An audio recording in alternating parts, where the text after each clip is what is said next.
ഞാൻ homeo doctor Das. സുഹൃത്തുക്കളെ, പല കാരണങ്ങൾ കൊണ്ടും ഉണ്ടാകുന്ന മാനസിക പ്രശ്നങ്ങൾക്കും ഈ മാനസിക പ്രശ്നങ്ങൾ മൂലമുണ്ടാകുന്ന ശാരീരികമായ ബുദ്ധിമുട്ടുകൾക്കും പഠന പ്രശ്നങ്ങൾക്കും സ്വഭാവ വൈകല്യങ്ങൾക്കുമാണ് ഫ്ലവർ റെമഡീസ് കൂടുതലായി നിർദ്ദേശിക്കാറുള്ളത്.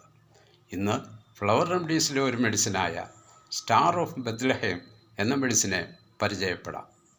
ആക്സിഡൻറ്റ് മൂലമുണ്ടാകുന്ന മെൻ്റൽ ഷോക്കും അതിൽ നിന്നുണ്ടാകുന്ന പ്രശ്നങ്ങൾക്കുമാണ് ഈ മെഡിസിൻ കൂടുതലായി നിർദ്ദേശിക്കാറുള്ളത്.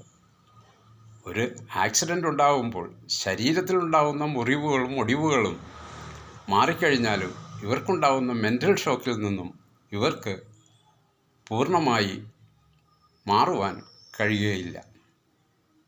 ഉറക്കമില്ലായ്മ, കൈകാൽ തരിപ്പ്, തലക്ക് പെരുപ്പ്, ജോലിയിൽ ശ്രദ്ധ കേന്ദ്രീകരിക്കാൻ കഴിയാതെ വരിക, പുറത്തിറങ്ങാൻ ഭയം അനുഭവപ്പെടുക, ഇവയെല്ലാം ഈ മെൻ്റൽ ഷോക്കിൽ നിന്നും ഉണ്ടാകാവുന്നതാണ്. ഈ സന്ദർഭത്തിൽ ഈ മെഡിസിൻ വളരെയധികം പ്രയോജനം ചെയ്യും. ഈ മെഡിസിൻ ആക്സിഡൻറ്റ് ഉണ്ടാകണമെന്നില്ല. ഈ ആക്സിഡൻറ്റ് കണ്ടുകൊണ്ടിരിക്കുന്നവർക്കും ചിലപ്പോൾ ഈ മെൻ്റൽ ഷോക്കിൽ നിന്നും ഈ പറഞ്ഞ ലക്ഷണങ്ങൾ ഉണ്ടാകാവുന്നതാണ്. അവർക്കും ഈ മെഡിസിൻ വളരെയധികം പ്രയോജനം ചെയ്യും. അടുത്ത പ്രത്യേകത എന്താണെന്ന് നോക്കാം.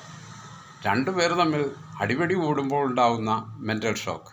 അടിപിടി കഴിഞ്ഞ് ഇവർക്ക് മാനസികമായ പ്രശ്നങ്ങൾ ഉണ്ടാകാം.